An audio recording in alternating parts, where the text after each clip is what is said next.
आप देख रहे हैं GTS न्यूज। चैनल को सब्सक्राइब, लाइक और शेयर करना ना भूलें।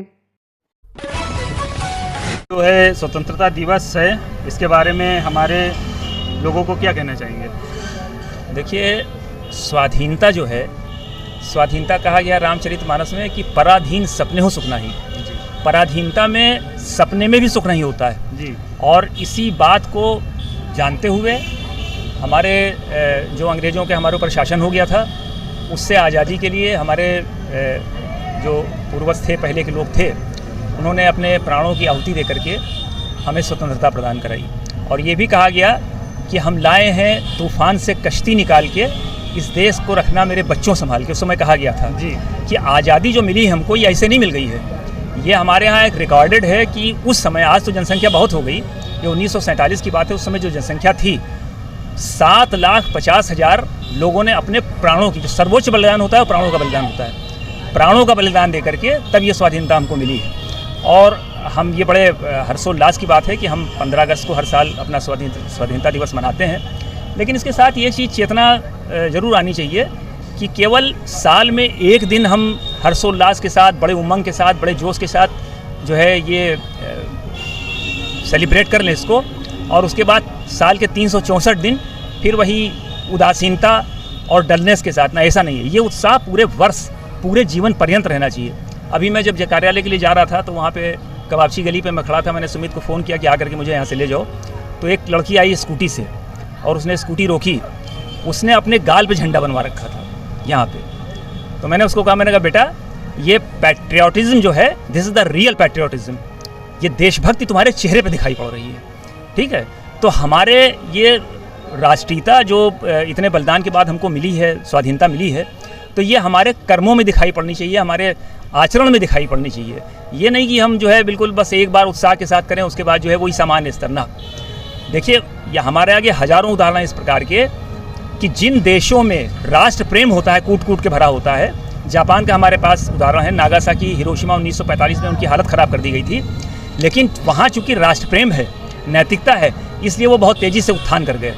हमारे देश में भी थोड़ी सी हम देखते हैं ये कमी है इस बात की, और ये हमारे जो नई पीढ़ी आ रही है, आप लोग हैं सब, ये हम लोग अपने बच्चों को ये संस्कार दें, राष्ट्र प्रेम। देखिए, जब राष्ट्र ही नहीं रहेगा तो क्या रह जाएगा? कुछ नहीं रह जाएगा। राष्ट्र है तो हमारे मंदिर हैं, राष्ट्र है तो हमारी मस्जिद है, राष्ट्र है तो हमारे महल हैं, राष्ट्र है तो हमारी जितनी भौतिकता की चीज़ें सब हैं वो सब राष्ट्र की वजह से। अभी राष्ट्र ही ना रह जाए, अभी हम किसी के अधीन हो जाए तो कोई सुख नहीं मिलेगा। इसलिए राष्ट्र प्रेम पूरे संस्कार में अपने बच्चों को दीजिए, आने वाली पीढ़ी को दीजिए। उनको बताइए कि सर्वोपरि राष्ट्र धर्म सर्वोपरि है, उसके बाद सारे धर्म बाद में आते हैं, सबसे पहले राष्ट्र धर्म है। तो यही बात जो है हमें अपने आचरण में लानी है, करके दिखाना है। अपने आने वाली पीढ़ी के अंदर ये कूट कूट के संस्कार भरे जाएं, उनको बताया जाए कि राष्ट्र प्रेम सबसे बड़ी चीज़ है। जो नई पीढ़ी है उनके लिए क्या कहना चाहेंगे? वही नई पीढ़ी के लिए तो मैं यही तो मैंने बात कही, नई पीढ़ी के लिए। नई पीढ़ी कहाँ से है? आज ये जो हमारे आगे नवयुवक खड़े हुए हैं, कल ये दाम्पत्य जीवन में आएंगे, इनकी संतानें होंगी, वही नई पीढ़ी आएगी। तो आप बहुत सब कुछ सिखाइए उन्हें, जो है मॉडर्न जितनी चीज़ें हैं, जितने आपके नए नए आविष्कार हो रहे हैं, सब चीज़ों का ज्ञान होना चाहिए। लेकिन उसके साथ साथ उनमें एक बात बिल्कुल आनी चाहिए कि हमारे लिए सबसे बड़ा राष्ट्र है, सबसे बड़ा।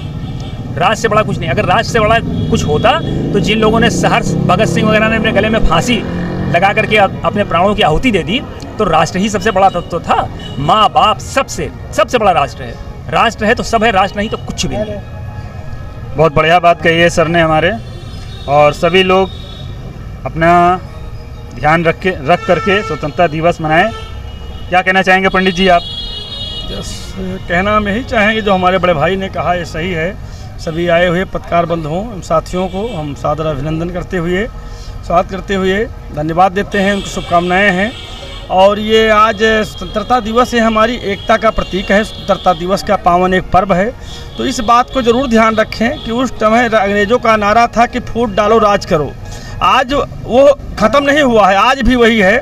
इतनी राजनीतिक पार्टियां हैं, उनके लीडर हैं, वो यही कर रहे हैं कि हमारे आप में फूट डाल रहे हैं, राज करने की अपेक्षा कर रहे हैं। तो हम आप सबसे पहले उन पर ज़रूर ध्यान रखें कि हमारी जाति पात की भावना को लेकर किसी प्रकार की वो फूट डालना चाहें तो हम सब आपस में फूटे ना, न जाति पात की भावना हमारे आपके अंदर आवे। जैसे भाईचारा बना है वैसे बना रहे और आगे इससे सुदृढ़ता एकता बढ़ती रहे। उन राजनेताओं की जो राजनीतिक है वो फेल हो जाए। हम आपके द्वारा चुने गए ऐसे फैसले को लेकर के जिनको हम लीडर चुने कि जिससे हमारी राष्ट्र की एकता, मजबूती और विकास हो, ये हमको ध्यान में रखना है कि जो अंग्रेज़ों ने कहे गए हैं वो अंग्रेज़ आज भी हमारे घर घर में पैदा हैं। फूट डालो राज करो, इनसे बहुत सतर्क होना है जिससे हमारे देश में वो नौबत अब पुनः ना आवे कि आज़ादी पे खतरा हो। ये स्वतंत्रता दिवस के पावन अवसर पर क्या कहना चाहेंगे देशवासियों से? मैं उनसे यही कहना चाहूँगा कि अपने बच्चों को अच्छे विद्यालय में पढ़ावें, अपने बच्चों को संस्कार दें। शिक्षा संस्कार से उत्पन्न होती है और संस्कार शिक्षा से उत्पन्न नहीं होता है। इसलिए अपने घर के संस्कार इतने अच्छे रखें कि बच्चों में कूट कूट कर देशभक्ति भरे और पैदा हो, जिससे उनके शिक्षा का भी अच्छा प्रसार हो, आगे वो बढ़ करके कोई अच्छे पद पर पहुँचें, हमारे देश का विकास करें और हम लोगों की पीढ़ी को पदोन्नत करें देश के। बहुत बहुत धन्यवाद। पंडित जी हमारे साथ थे, बने रहिए हमारे साथ।